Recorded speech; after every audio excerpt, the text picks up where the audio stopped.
Oi, pessoal, boa noite.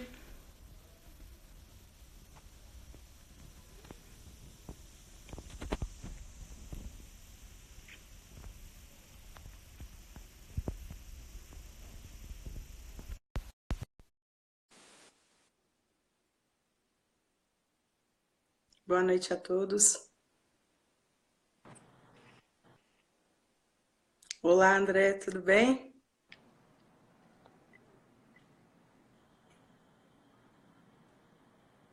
Me ouve bem? Eu te ouço. Tá, joia. Boa noite para Consegue me ouvir você. direitinho? Certinho, tudo ótimo. Boa noite, pessoal. Tudo Pontual... bem? Boa noite a todos. Pontualidade britânica, né? Para quem ainda não me conhece, gente, aproveitar, né, esses minutos iniciais para me apresentar. Meu nome é Rosana Xavier, eu sou CEO da PJ Contabilidade.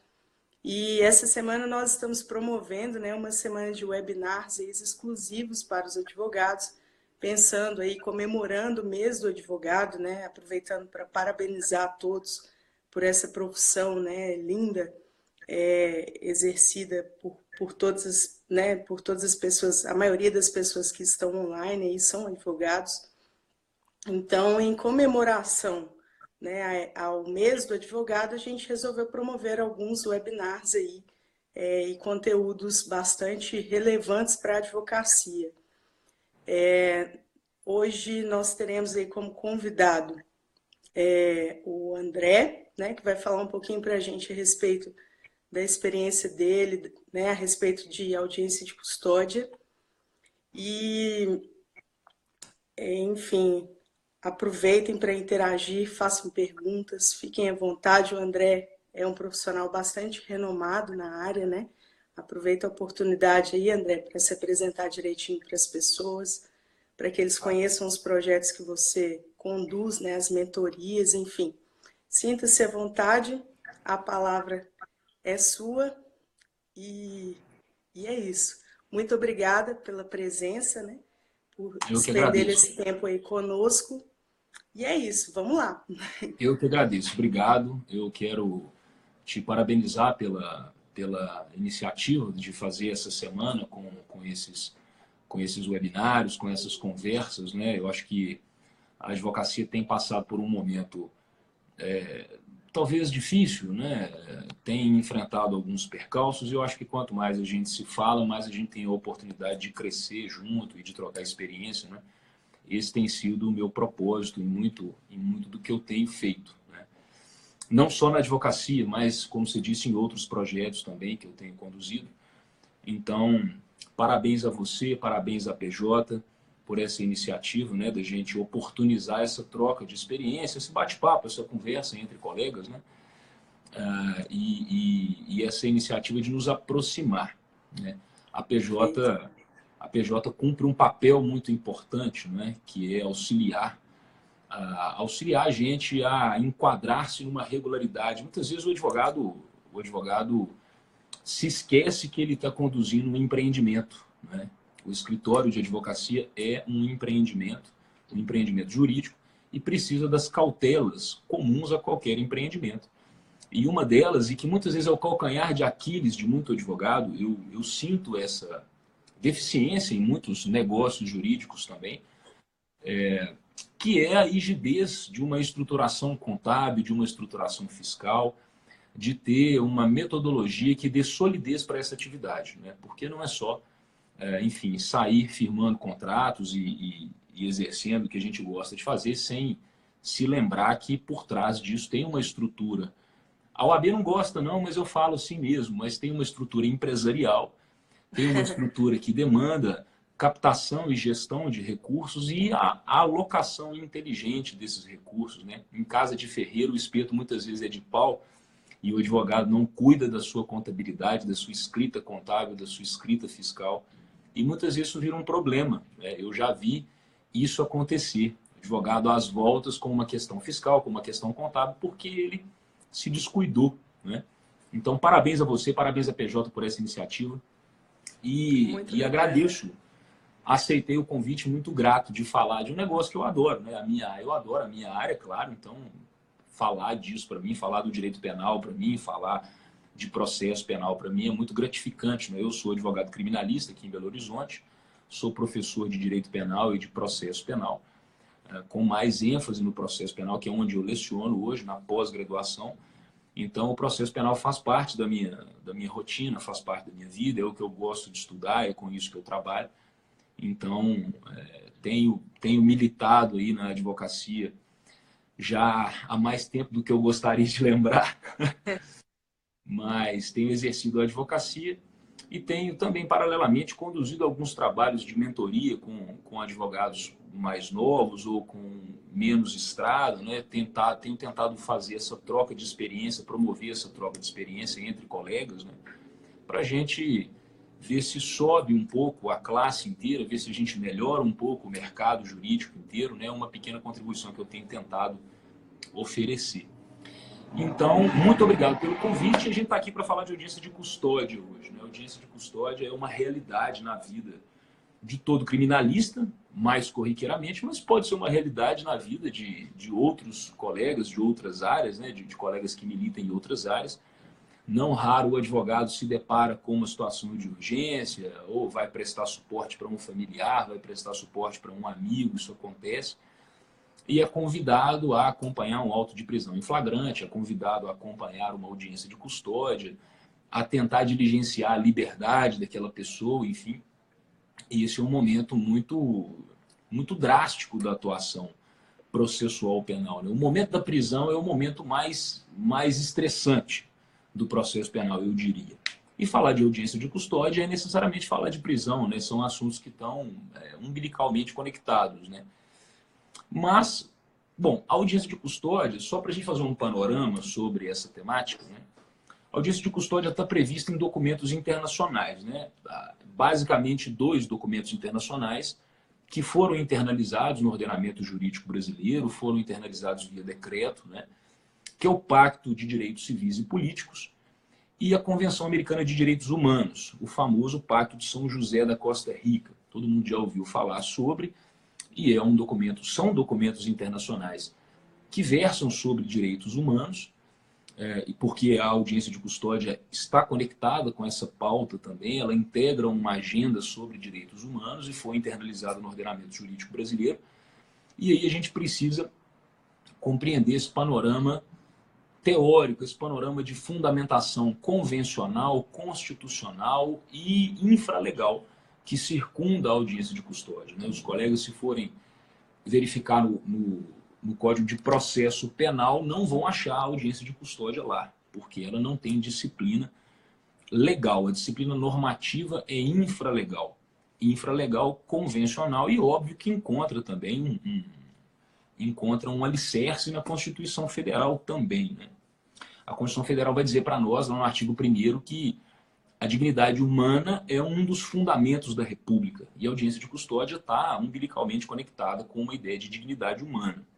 Esses 2 documentos internacionais, e aqui eu poderia ficar só no Pacto de São José, que talvez seja o mais eloquente, lá no seu artigo 7º, item 5, ele diz para nós a seguinte norma: toda pessoa que for detida, retida, enfim, presa, né, traduzindo, ela precisa ser apresentada sem demora à autoridade competente, autoridade com funções judiciárias competente para conhecer daquele ato prisional.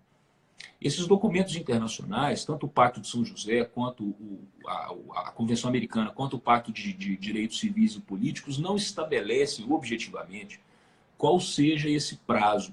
O que é sem demora? Isso não está no documento internacional, embora eles tenham sido internalizados no nosso ordenamento jurídico via decreto e estão plenamente em vigor, são aplicáveis.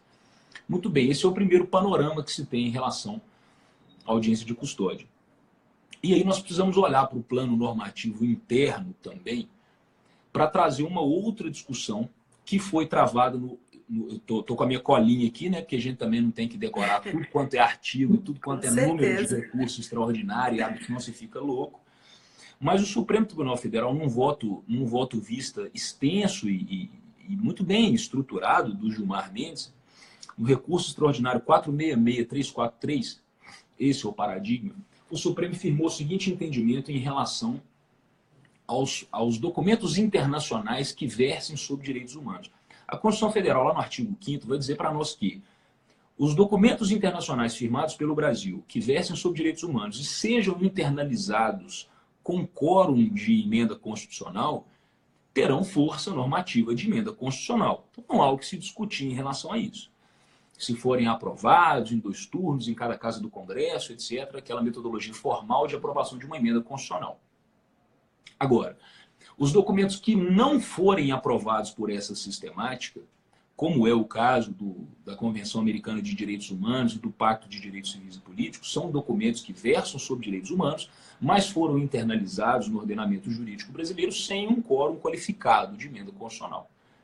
E aí o Supremo Tribunal Federal, nesse paradigma que eu mencionei, construiu o entendimento de que esses documentos entram no ordenamento jurídico brasileiro com uma força normativa que não é constitucional.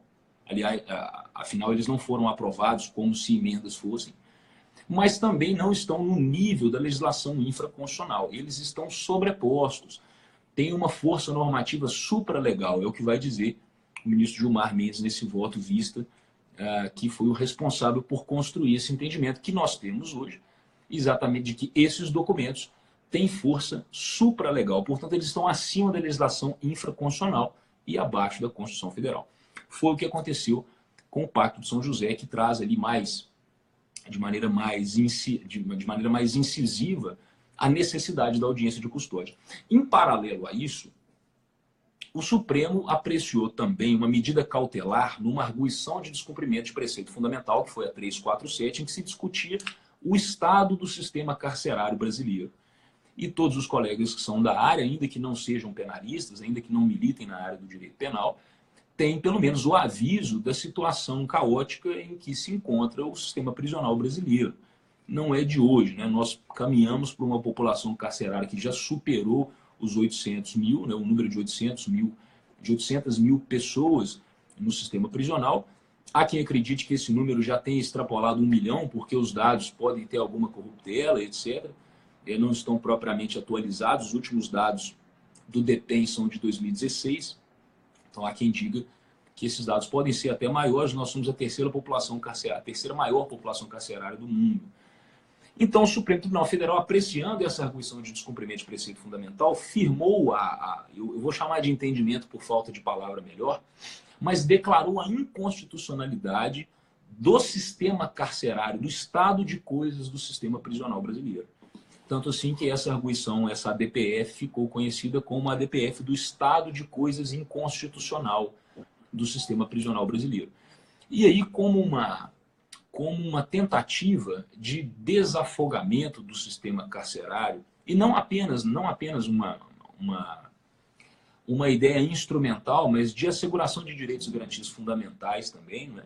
O Supremo estabelece a ideia de que o que está no Pacto de São José, o que está no Pacto Interamericano de Direitos Civis e Políticos, ou seja, a audiência de custódia, tem força normativa, precisa ser aplicado. Nós precisamos filtrar melhor as prisões.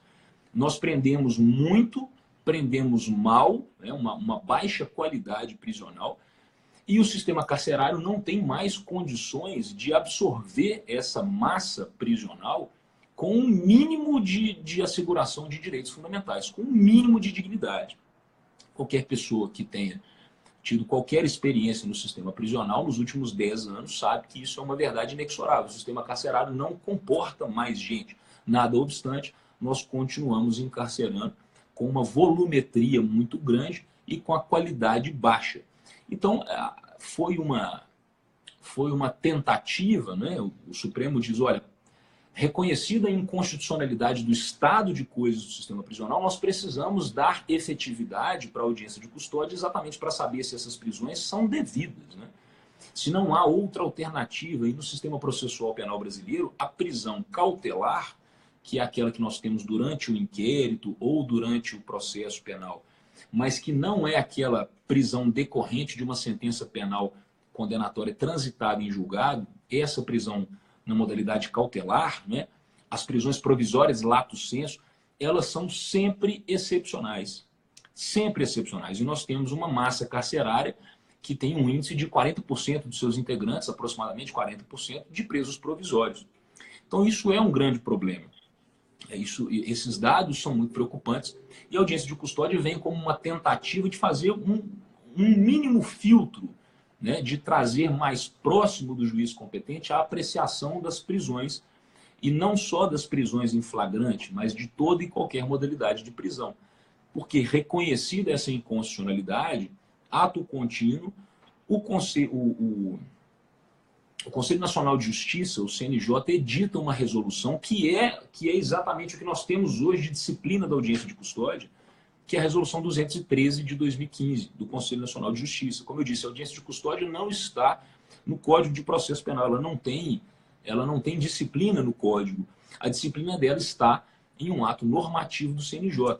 E ali em que nós temos todo o caminho, a procedimentalização para a realização da audiência de custódia.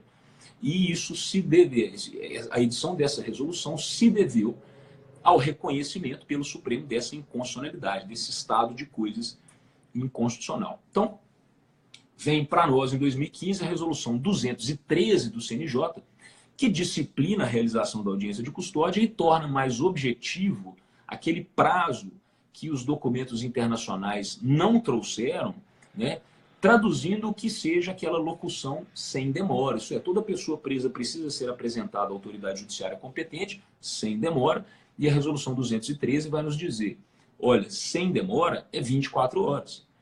Então, toda pessoa presa, e um parênteses para fazer um tempero com a prática, né, há ainda uma resistência em se realizar a audiência de custódia, ela ainda não está capilarizada no Brasil inteiro, né? Há uma deficiência muito grande, sobretudo nas comarcas do interior, em se realizar a audiência de custódia. E ela não se deve apenas para os casos de prisão em flagrante delito. Para qualquer modalidade de encarceramento, vai dizer a resolução 213, é necessária a realização da audiência de custódia. Então, a disciplina normativa, o panorama normativo que nós temos da audiência de custódia hoje é esse. Resolução, eminentemente, né? Resolução 213 de 2015 do CNJ, Pacto de Direitos Civis e Políticos e Convenção Americana de Direitos Humanos, que é o Pacto de São José da Costa Rica. Beleza. Para que fazer a audiência de custódia? A ideia elementar que informa essa assentada, essa audiência, é avaliar exclusivamente o ato prisional. A prisão é um ato processual, ela pode se apresentar em diversas modalidades, pode ser uma prisão pena, né, com já transitada em julgado uma eventual condenação, expede-se ali uma carta de execução, uma carta de guia, uma guia de execução, enfim, para se iniciar a execução criminal. Pode ser uma prisão provisória, essas que a gente tem, essas que eu mencionei, isso é a prisão provisória, é aquela antes do trânsito em julgado, e pode ser uma prisão preventiva, pode ser uma prisão temporária, pode ser inclusive, mas não exclusivamente, a prisão em flagrante, que é uma modalidade pré-cautelar de prisão. Então, a ideia é que, havendo o encarceramento de alguém, havendo a prisão de alguém, há que se conduzir essa pessoa no prazo de 24 horas à presença da autoridade judiciária competente para avaliar se aquela prisão é devida, se ela é legítima, se ela guarda a legalidade, enfim, se é uma prisão legal, se aquela prisão seguiu todos os trâmites processuais para o ato prisional. A prisão, obviamente, pode acontecer de maneira legal, especialmente a prisão em flagrante, que é talvez a grande massa de motivos, né? O elemento mais ensejador da realização de uma audiência de custódia talvez seja a prisão em flagrante, em detrimento das outras modalidades. E aí compete ao juiz, naquele momento, né, a ideia da audiência de custódia é exatamente submeter ao controle jurisdicional aquele ato da autoridade policial, que é a prisão em flagrante. O sujeito é capturado na rua, é detido pela polícia militar ou pela própria polícia civil. Essa pessoa é apresentada à autoridade policial, que é o delegado de polícia, seja o delegado de polícia federal, seja o delegado de polícia civil, e essa autoridade policial há de ratificar ou não aquela voz de prisão em flagrante. E ratificando a voz de prisão em flagrante, o delegado vai lavrar o auto de prisão em flagrante. Antes da metodologia da audiência de custódia, o artigo 306 do CPP diria para nós que o auto de prisão em flagrante precisa ser remetido ao juiz competente no prazo de 24 horas para apreciar a legalidade formal e material da prisão. Agora, nós precisamos mandar para o juiz competente não apenas o auto de prisão em flagrante, mas também o flagranteado, também o custodiado. E isso para preservar uma garantia fundamental, que é o direito de audiência do preso. O preso tem o direito de dirigir-se à autoridade judiciária responsável por conhecer da sua prisão, até para exercer a sua autodefesa, seja positiva, seja negativa. Aqui, nesse momento da audiência de custódia, não há que se falar em mérito, não é o momento de se discutir o mérito da causa penal, mas tão exclusivamente se o ato prisional respeitou as conformações legais que estão estabelecidas para ele. Averiguar se houve uma prisão que não observou as modalidades de flagrante, né? Por exemplo, é uma possibilidade de uma prisão que deveria ser freada na audiência de custódia, no crivo do juiz que preside a audiência de custódia. Nós temos as modalidades de prisão em flagrante lá no artigo 302 do Código de Processo Penal. Então, basicamente, a prisão em flagrante deve acontecer quando a pessoa está cometendo a infração penal, acabou de cometer a infração penal, ou ela está sendo perseguida pela autoridade policial ou pelos seus agentes, ou quando ela é surpreendida, localizada, ainda que depois do fato, mas com instrumentos, papéis, armas, quaisquer elementos materiais que induzam uma presunção relativamente forte de ter sido ela a autora da infração penal. Fora dessas modalidades, a prisão em flagrante é uma prisão ilegal, né? Então, esse é um filtro que deve ser feito na audiência de custódia. Outros casos, por exemplo, quando há violência física em relação ao preso, né? O sujeito foi torturado, por exemplo, aquele ato prisional se transformou em um ato ilegal, porque houve a violação de uma garantia fundamental do preso no momento da prisão. Portanto, ao menos teoricamente, o momento em que o juiz deveria apreciar e reconhecer essa ilegalidade seria na audiência de custódia, né? Ali é o momento correto para que o juiz aprecie a legalidade, a conformidade da prisão. Eu estou dando exemplos aqui da prisão em flagrante, mas isso, segundo recomenda, segundo determina a resolução 203, deveria acontecer em qualquer modalidade de prisão. Cumprimento de um mandado de prisão preventiva, por exemplo. O sujeito é encontrado, cumpre-se o mandado de prisão preventiva, ele é detido, apresentado à autoridade policial, e aí esse sujeito deveria ser conduzido em até 24 horas para uma audiência de custódia, exatamente para que o juiz pergunte sobre aquela prisão, se ela foi uma prisão devida, se ela respeitou a metodologia processual devida para aquele ato prisional. Então, a audiência de custódia está vocacionada basicamente a assegurar o direito de audiência do preso e avaliar a legalidade da prisão. O que o juiz deve buscar, o que se busca com a audiência de custódia, é avaliar a legalidade do ato prisional e proporcionar o direito fundamental de audiência do preso com o juiz competente para deliberar sobre a sua prisão. É nesse momento em que o juiz pode fazer perguntas para o preso, o Ministério Público pode fazer perguntas para o preso, a defesa pode também encaminhar perguntas ao preso, inquirições, embora na prática não seja tão comum essa metodologia de inquirição mais aberta, mas há a possibilidade, isso está disciplinado na resolução 213. E ali, naquele momento, na audiência de custódia, né, apresentado o preso dentro dessas 24 horas para a autoridade judiciária, o que se vai avaliar, ou o que o juiz vai fazer, é exatamente essa filtragem de legalidade da prisão. Claro que, nesse momento, algumas questões precisam ser pontuadas, né? E especialmente com uma eu poderia dizer que a gente pode dar um enfoque mais prático nisso aqui, porque o acontecimento dessa audiência na prática talvez não guarde uma fidelidade tão absoluta com a disciplina normativa, como acontece com diversos institutos jurídicos no nosso ordenamento, né? Às vezes está disciplinado de uma forma maravilhosa na lei, mas na prática nem sempre acontece como está disciplinado, né? Então, a primeira pergunta que corriqueiramente se coloca e que é objeto de reflexão é o seguinte: bom, e se não se apresentar o preso dentro das 24 horas? E aí a prisão é uma prisão ilegal, ela se transforma em uma prisão ilegal? Formalmente, sim.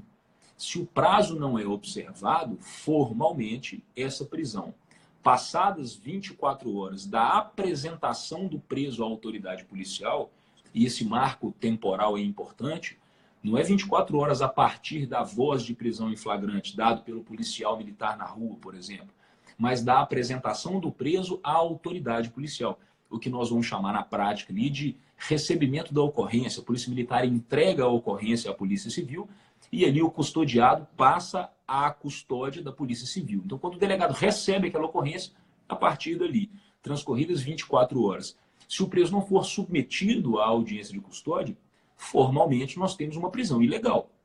Mas, na prática, isso não é motivo suficiente para se colocar essa pessoa em liberdade. Isso não tem acontecido na prática. Talvez ali um prazo de 48 horas, 72 horas, é comum, pelo menos não aqui em Belo Horizonte, né? Uma capital, o judiciário está mais estruturado, há mais estrutura de pessoal, física, recursos, etc. Então, as audiências geralmente observam esse prazo máximo de até 48 horas. Mas não é raro ver-se audiências de custódia realizadas em 72 horas. Existe até um precedente do STJ, habeas corpus 485355, em que o STJ determinou, concedeu ordem de habeas corpus para colocar em liberdade uma pessoa que estava presa sem a realização de audiência de custódia num prazo superior a 96 horas. Agora, isso não é objetivo. A jurisprudência vai se construindo de maneira esparsa, né? Há esse precedente em que o STJ reconhece a ilegalidade ali pelo transcurso desse prazo, mas não raro você vai ter pessoas presas sem realização de audiência de custódia. E aí compete à defesa impugnar pelos meios próprios e cabíveis, né? Seja através de uma reclamação constitucional, seja através de um habeas corpus, levando essa matéria até os tribunais superiores, mas não raro isso acontece, né? Sobretudo nas comarcas do interior, ainda há muita resistência em realização da audiência de custódia. E nós podemos até falar daqui um pouquinho que eu acho que pode ser feito em relação a isso, né? Mas, muito bem, é apresentado o preso, a audiência é designada, digamos que ela ocorra de fato 24 horas depois.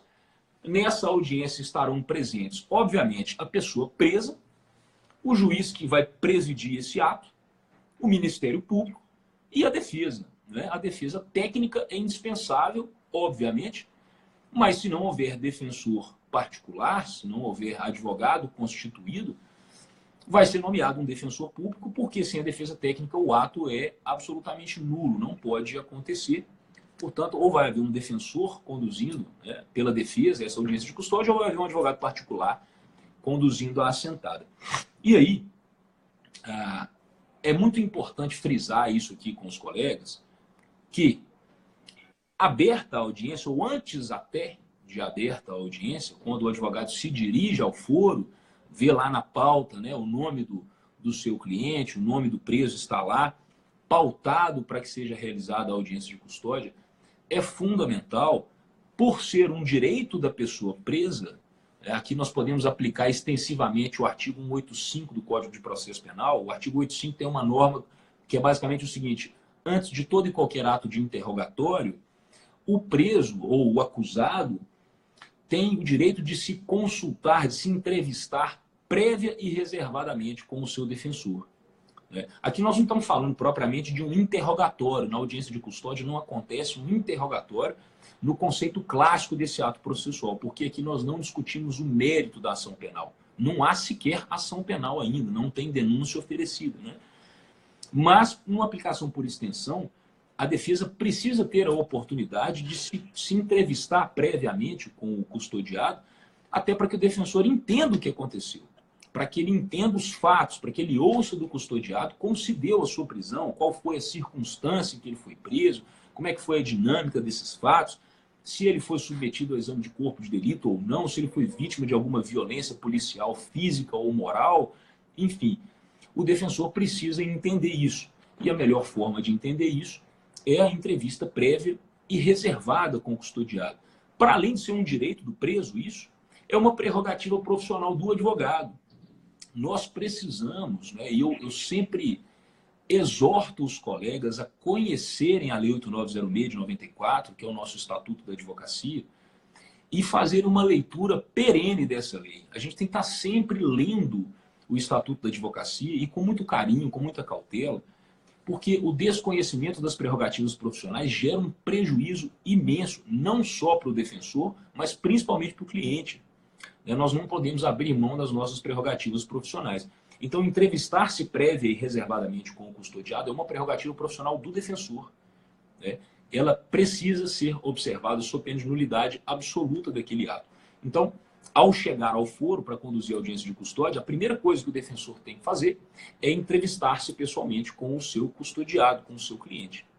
E se isso não for deferido pelos serventuários, etc., aberta a audiência, a primeira coisa que a defesa deve fazer é tomar a palavra pela ordem e dizer ao juiz presidente da audiência que não teve oportunidade de se entrevistar com o seu cliente e pedir para que a assentada seja suspensa e que seja conferido um prazo suficiente para que a defesa se entreviste reservadamente com o seu cliente. Então, essa é a questão essencial de entrada de uma audiência de custódia. Isso é uma condição de validade, porque diz respeito a garantias fundamentais e diz respeito a prerrogativas profissionais do advogado. Então, isso não pode ser suplantado de jeito nenhum. Abrimos a audiência. Começa a audiência de custódia. Vai haver a qualificação do custodiado e o juiz vai fazer uma entrevista com ele. A resolução 213 de 2015 trata exatamente por essa nomenclatura. O juiz fará uma entrevista com o custodiado e o que o juiz busca saber nessa entrevista não é se ele cometeu o fato, se existem provas em relação ao fato, enfim, quais são os motivos daquele potencial fato, as circunstâncias da prática delitiva suposta, até porque, nesse momento, nós não temos processo penal estrito sensu acontecendo. Sob o ponto de vista teórico, o processo penal não começou, porque não há denúncia oferecida ainda. Então, aqui não é o momento de se discutir mérito, de se ouvir testemunhas, de se juntar documentos que digam respeito ao mérito da imputação, até porque não há imputação ainda. Então, o juiz vai buscar saber quais são as circunstâncias em que se deu aquela prisão. O juiz vai perguntar para o custodiado se ele foi bem tratado ou se ele sofreu algum tipo de sevício nos lugares em que ele passou, seja sob a custódia da polícia militar, seja sob a custódia da polícia civil, se ele foi violentado física ou moralmente, como que se deu aquilo ali, em quais lugares que ele passou, se ele foi submetido a exame de corpo de delito, se foram advertidos a ele os direitos fundamentais que ele tem, por exemplo, de ter o acompanhamento de um defensor, de falar com o seu advogado. Então, isso tudo vai ser perguntado pelo juiz durante a audiência de custódia. E se o juiz não fizer essas perguntas, compete à defesa fazê-las. Por isso que o defensor precisa ter uma intimidade boa com a resolução 213 de 2015 para fazer essa filtragem também. Na prática, via de regra, o juiz faz todas essas perguntas. Ele tem um roteiro, um protocolo, ele faz essas perguntas. Até porque se houver algum indicativo de violência policial, de tortura, há que se trasladar cópias daquele processado para o Ministério Público, para eventualmente oferecer denúncia contra aqueles policiais, aqueles servidores, enfim. A Promotoria de Direitos Humanos aqui em Belo Horizonte, por exemplo, é quem se encarrega dessas denúncias, de apurar essas denúncias de tortura nos atos prisionais. Então, o juiz tem esse script em que ele vai fazer essas perguntas para saber exclusivamente como se deu a prisão. E se o juiz começar a fazer perguntas em relação ao mérito da ação penal, quem estava lá com você, como é que você fez, onde é que você achou essa arma, de quem que era essa droga, essas perguntas concernem ao mérito da causa. E aí compete à defesa estar vigilante e nesse momento em que perceber que o juiz ou que o Ministério Público estão pretendendo ingressar numa discussão sobre o mérito da causa, compete à defesa mais uma vez tomar a palavra pela ordem e dizer, olha, a defesa requer que nós recoloquemos a audiência nos seus trilhos essenciais. Nós não estamos aqui discutindo mérito, nós não vamos ouvir testemunhas, nós não vamos realizar reconstituição, acariação. O momento de produção probatória no processo penal definitivamente não é esse. A instrução sobrevirá, se vier denúncia. Então a defesa precisa estar vigilante em relação a isso. Sobretudo, se não tiver havido exame de corpo de delito, e especialmente se houver algum indício de violência policial, algum indício de violência física em relação ao custodiado, e ele não tiver sido submetido ao exame de corpo de delito, e o juiz não perguntar isso, porque isso está no script que ele teoricamente deveria inquirir, deveria perguntar, a defesa precisa requerer a realização do exame de corpo de delito. Até porque é o caso do que nós chamamos de crimes não transeuntes, isso é, há crimes que deixam vestígios e a materialidade desses crimes precisa ser apurada por exame pericial. Então, se eu vou argumentar posteriormente que aquele custodiado foi vítima de lesão corporal enquanto ainda sob custódia das forças públicas, a lesão corporal é um crime que demanda, para a comprovação da sua materialidade, um exame médico, um exame pericial. Eu preciso dizer, houve ofensa à integridade física do periciado? Sim. Para isso, eu preciso de um exame de corpo de delito. E se ele não é realizado tempestivamente, esses indícios que constituem a materialidade delitiva vão desaparecer com o tempo.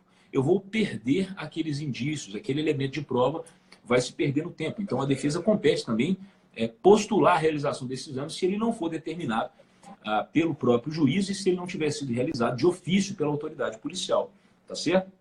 Então, basicamente esse o escopo da audiência de custódia. Ela orbita em torno dessa ideia. E para que submeter isso ao juiz? Bom, para que o juiz tenha um contato pessoal com o preso, lembrando um detalhe muito importante.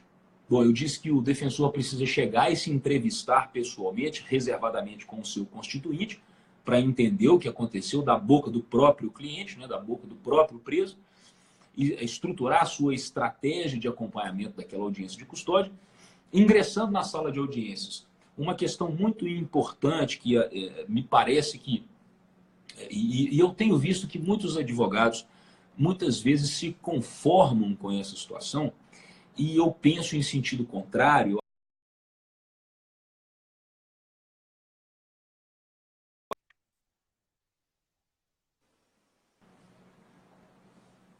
Estamos aí ou travou? Estamos aí ainda? Estamos. Estamos, tá. Então, eu penso que não é porque uma decisão judicial vem sendo reiteradamente dada de uma forma que a defesa não precisa se insurgir contra ela. O que eu quero dizer com isso? O preso chega ali para a audiência de custódia, muitas vezes está vindo do sistema prisional, está vindo de um centro de remanejamento provisório ou da carceragem de uma delegacia de polícia, no interior é muito comum que isso aconteça, e o preso vai ser conduzido algemado. É muito comum que isso aconteça.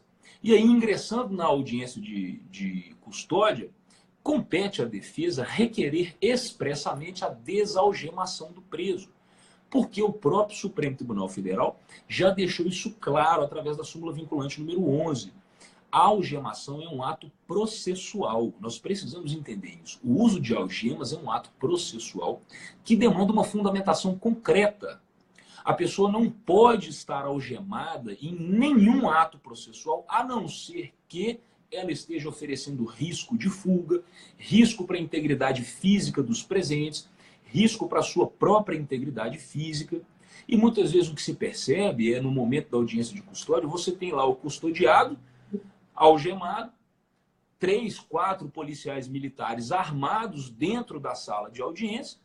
Isso quando o próprio juiz e o promotor não estão armados, isso também acontece, são autoridades que têm o porte ostensivo de arma de fogo e podem portar arma de fogo nessas ocasiões. Então, me parece muitas vezes que a manutenção das algemas no preso durante a audiência tem vindo sem a necessária fundamentação. E aquilo gera um efeito simbólico e, se não houver fundamentação, inquina de nulidade o ato. Então, muitos advogados se resignam com isso e não me parece a postura mais acertada. Eu me permito fazer essa ressalva. E eu penso que todos devemos pleitear sempre a desalgemação do preso.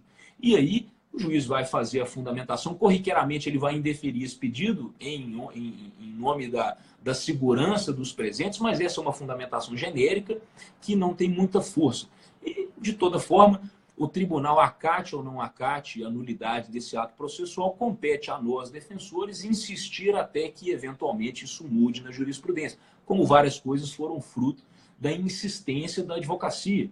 A lei de drogas, por exemplo, veio com uma série de inconstitucionalidades, só foram reconhecidas depois que a advocacia muito insistiu A lei de crimes hediondos, de igual forma, muitas inconsistências, muitas inconstitucionalidades, só vieram a ser reconhecidas depois de muita luta da advocacia, devolvendo a matéria para os tribunais superiores reiteradamente, insistentemente, até que um dia a resposta volta, até que um dia a gente consegue colocar as coisas nos seus devidos eixos. Mas sempre pedir a desalgemação do preso é um ato devido pela defesa. Muito bem. Para que aquilo ali, o que o juiz vai decidir nessa audiência de custódia? Se ele não pode decidir o mérito da ação penal, e aliás aqui um parêntese, o juiz não pode decidir o mérito da ação penal na audiência de custódia.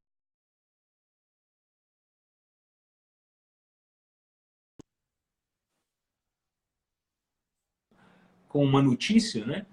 Foi surpreendida com um caso em que uma juíza, salvo engano de Goiás, na audiência de custódia procedeu à instrução do processo. O Ministério Público ofereceu denúncia, ela recebeu a denúncia, citou o então acusado, fez a instrução.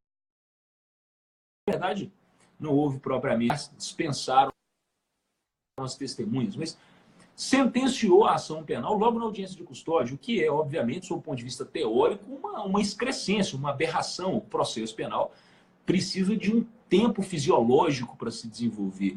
Garantias fundamentais como o contraditório, como a ampla defesa, não podem ser feitas, não se pode fazer tábula rasa dessas garantias fundamentais a pretexto de um processo judicial que seja breve, né?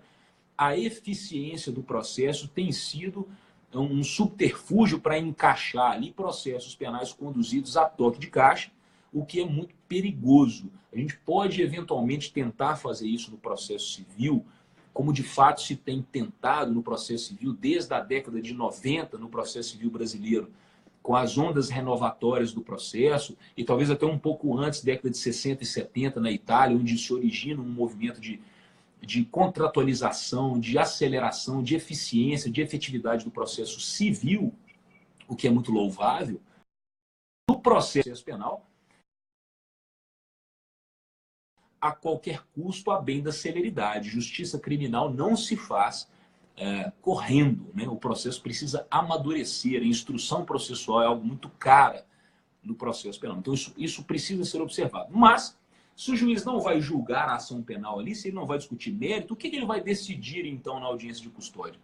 O juiz tem 3 caminhos possíveis na audiência de custódia. 3 caminhos possíveis.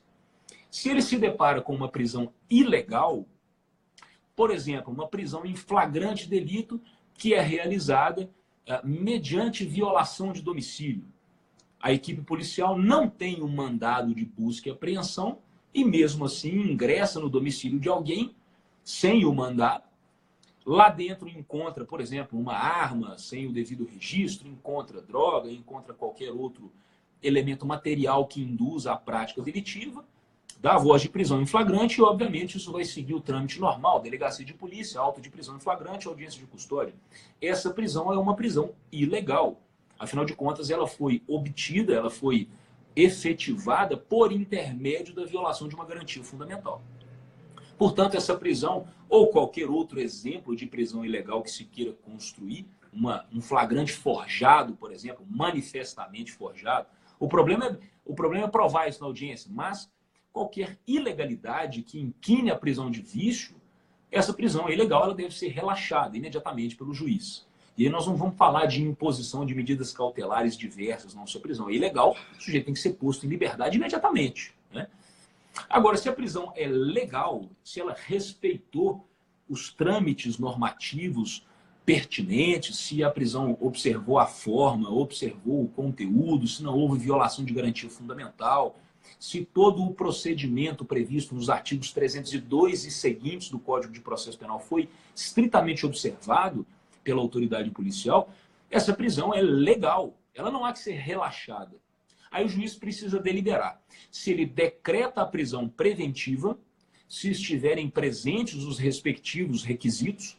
Os requisitos da prisão preventiva estão lá nos artigos 312 e 313 do Código de Processo Penal. Basicamente, a quantidade de pena precisa ser observada, a quantidade de pena prevista em abstrato para o crime, 4 anos ou mais, e garantia da ordem pública, garantia da ordem econômica, garantia da aplicação da lei penal e garantia ou proteção da instrução criminal.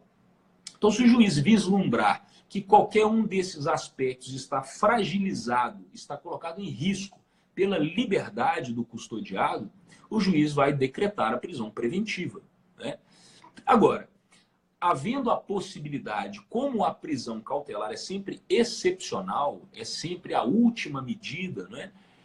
Frente à possibilidade de tantas outras medidas cautelares diversas da prisão, como monitoração eletrônica, como proibição de frequentar determinados lugares, como limitação de atividades, afastamento de funções. O artigo 319 do Código de Processo Penal traz um rol de medidas cautelares diversas da prisão e que são preferenciais. O artigo 282, parágrafo 6º do Código de Processo Penal vai dizer exatamente da subsidiariedade da prisão.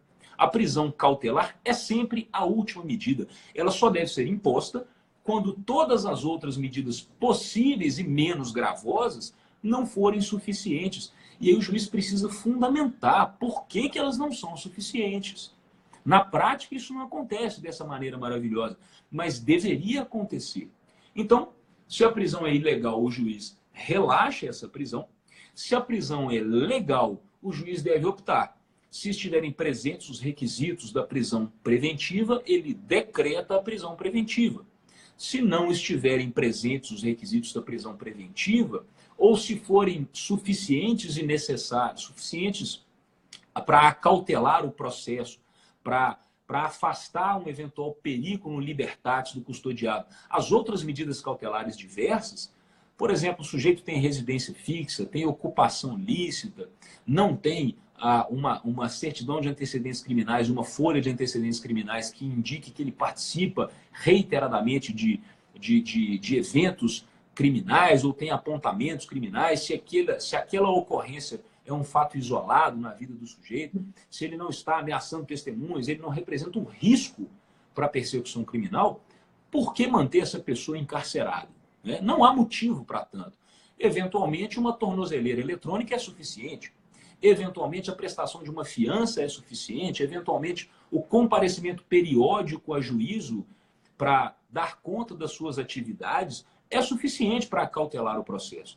E, em assim sendo, o juiz deve conceder a liberdade provisória, com ou sem a articulação dessas medidas cautelares diversas da prisão, né? Até porque isso é menos gravoso. É suficiente para cautelar o processo, é suficiente para manter a rigidez da instrução criminal, para garantir a aplicação da lei penal, e não é tão oneroso para o futuro acusado nessa ação penal, que não vai precisar ingressar no sistema prisional.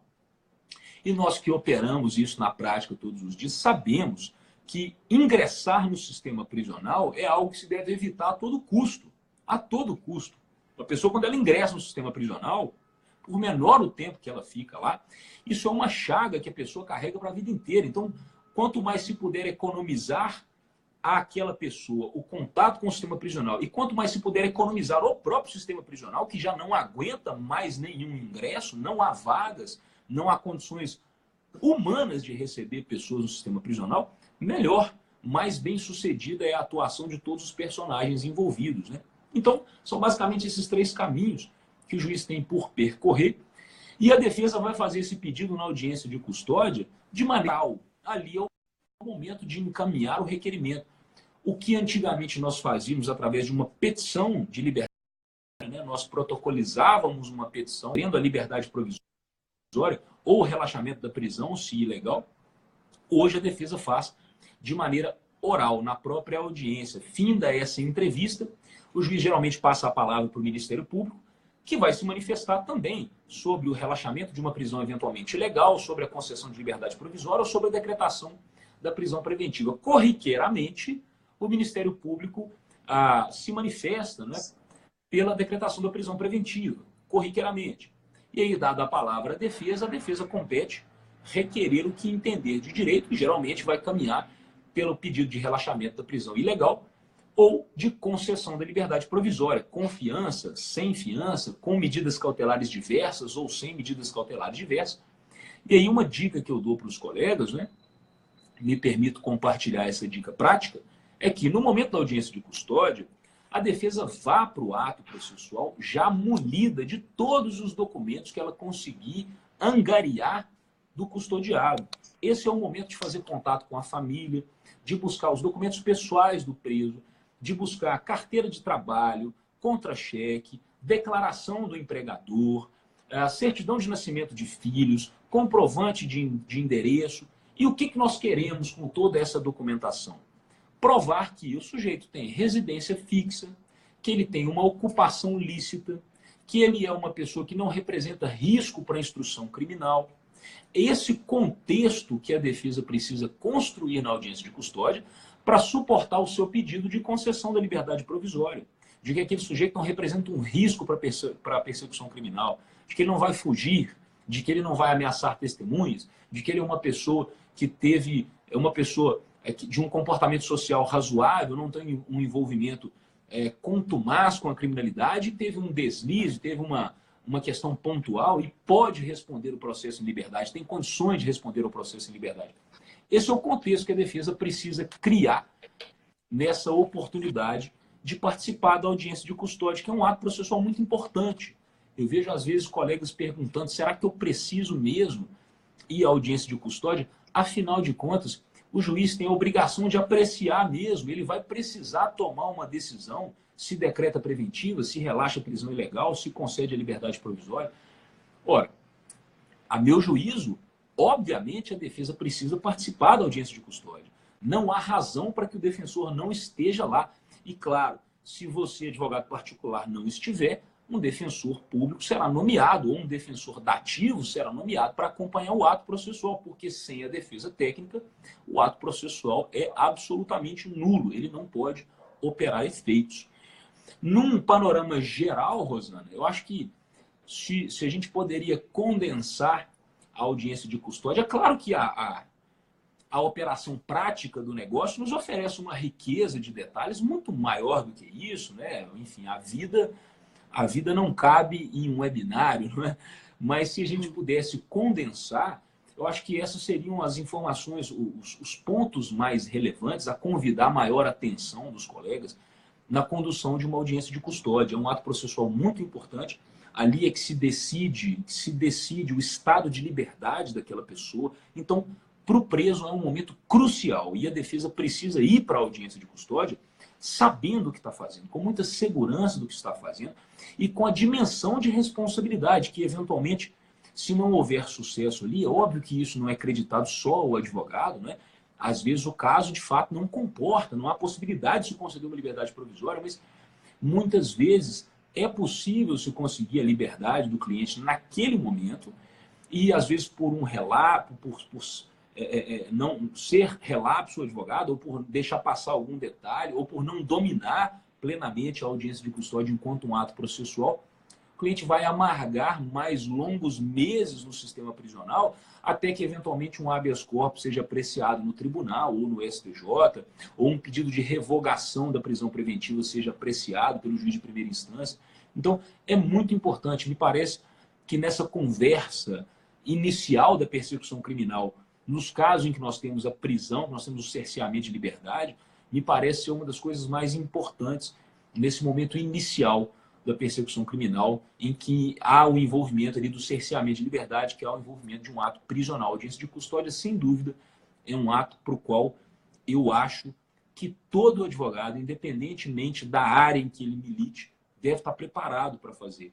Porque muitas vezes nós somos chamados para ter que atender um ato desse como um intensivista, como um médico de emergência. Você precisa atuar naquele momento e essa atuação precisa ser uma atuação proficiente, porque, afinal de contas, é a vida de uma pessoa que está ali, não é o estado de liberdade de uma pessoa que está ali. Então, acho que se eu podia condensar, Rosana, nesse bate-papo aqui tão gostoso para o qual eu fui convidado, se eu pudesse condensar, eu acho que essa era a mensagem que eu passaria sobre a audiência de custódia. Acho que esses são os insights que a gente não pode deixar passar batido. Falei demais, mas tinha muito mais para falar. Na verdade, eu só tenho a corrigir uma palavra, né? Não foi um bate-papo, na verdade foi uma aula. Imagina. Porque a minha participação, ela praticamente não aconteceu, né? Eu fui indelicado e não te dei a palavra, nem hora nenhuma. É indelicadeza de mania de professor. de qualquer forma, né, independente, né, da palavra que define, eu acho que o conteúdo foi extremamente relevante. Nós tivemos diversos, né, outros advogados participando aí do bate-papo e elogiando bastante, né? Tem até uma pessoa participando bastante aí, que é o Juliano Azevedo. Juliano Azevedo, um grande criminalista mineiro nosso aqui do Vale do Aço, combativo, um advogado muito combativo e que já teve muito problema com audiência de custódia também. Juliano já viveu na pele, sabe qual é o nosso drama. Pois é, então agradeço, né, o conteúdo, acho que as dicas foram extremamente relevantes para as pessoas que não são advogados. Acredito que o conteúdo também foi muito esclarecedor, né? Agradeço bastante a sua participação, Imagina, a sua Rosana. contribuição e, né, agradeço a participação das pessoas também que se conectaram aí ao vivo e assistiram, né, esse webinar. Espero conseguir, né, fazer outros webinars como esse, né, a PJ, conseguir promover outros tipos de conteúdo como esse, relevante para o mundo jurídico. E só tenho a agradecer a sua participação, a sua dedicação. Imagina. Eu que agradeço a Basicamente, oportunidade de conversar contigo, esse convite da PJ que aceitei com muita gratidão, com muita felicidade. Eu estou sempre à disposição para a gente conversar sobre, tanto você quanto o pessoal da PJ, que sempre faz um contato tão tranquilo, tão cordial, tão amistoso e nos ajuda muito, né? E se eu posso fazer mais uma sugestão para os nossos amigos, né? Afinal de contas, o propósito aqui é a celebração da nossa atividade, não é? E tão bem conduzido por uma empresa que tem representado esse suporte que a gente precisa. Reconheçamos que em casa de ferreiro o espeto é de pau. A gente precisa de suporte. Não conduzamos o nosso negócio, né? O advogado se preocupa muito com advogar e tem que se preocupar mesmo com advogar, mas ele tem que se preocupar também com o resto. O resto é muito importante. Esse resto é: você precisa de alguém te ajudando na estruturação formal do seu negócio. E é um ganho competitivo ter uma pessoa jurídica estabelecida, a gente ganha competitividade de mercado, a gente consegue acessar alguns clientes, algumas carteiras que na pessoa física a gente não consegue. Afinal de contas, você sabe melhor do que eu isso. Há clientes que demandam uma escrita fiscal mais rigorosa, demandam emissão de nota fiscal por parte do prestador de serviço jurídico. Então, isso é muito importante e se eu posso dar esse toque para o pessoal, não descuide disso.